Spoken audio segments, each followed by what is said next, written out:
lumalaban para sa kanilang mga supling. Sa mga ina na kinalimutan ang sariling kaligayahan para lang mabigyan ng magandang kinabukasan ang kanilang mga anak. Para sa nanay ko. Sa nanay ko na laging nandyan lang sa tabi ko. Nanay ko na minsan ay hindi ako iniwan, lalong-lalo na sa panahon na kailangan ko siya. Siya yung ina na madalas magsabi sa akin na wag kang uuwi ng talunan. Gusto ko kahit anong laban ang harapin mo, gusto ko ikaw ang panalo. Madalas ayaw ko magpakita sa kanya na lumuluha ako. Ayaw kong ipaalam sa kanya na minsan ay natatalo rin ako. Siya yung madalas magsabi na walang madaling trabaho. Kahit yung pagkain nga, mahirap rin. Mabubulunan ka, masasamid ka. Inay, maraming salamat sa masasakit na palo ng tsinelas na Spartan.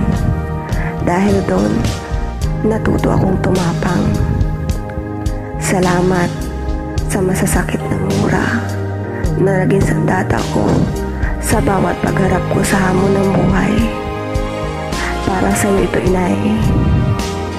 Mula ng isilang at ako'y magkamalay.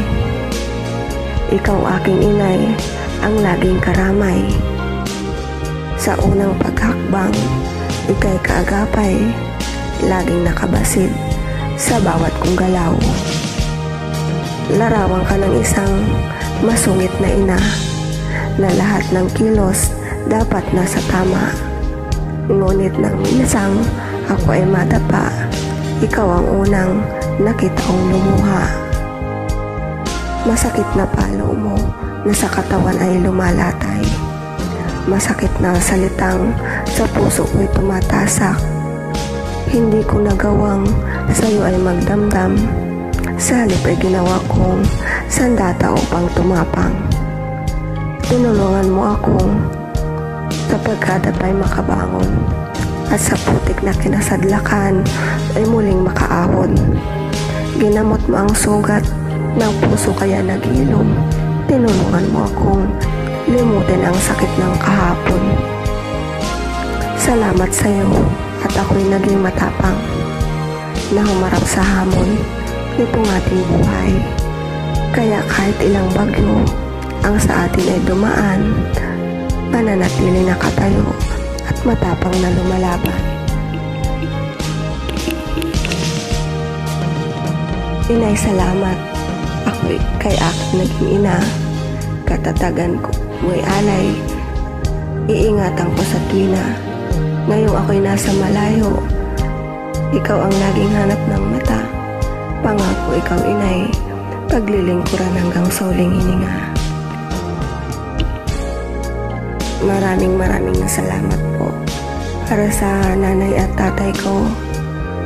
Ingat po kayo palagi. Mahal na mahal ko kayo. Sana iligtas kayo lagi ni Lord, at mahal na mahal ko kayo hanggang sa huling hininga. Susuportahan ko kayo kahit kahuli-huli ang pera na sa wallet ko. Basta humiling kayo, hindi ko kayo magawang matanggihan. Maraming salamat po sa pagbibigay sa akin ng katapangan at pagbibigay ng magandang buhay.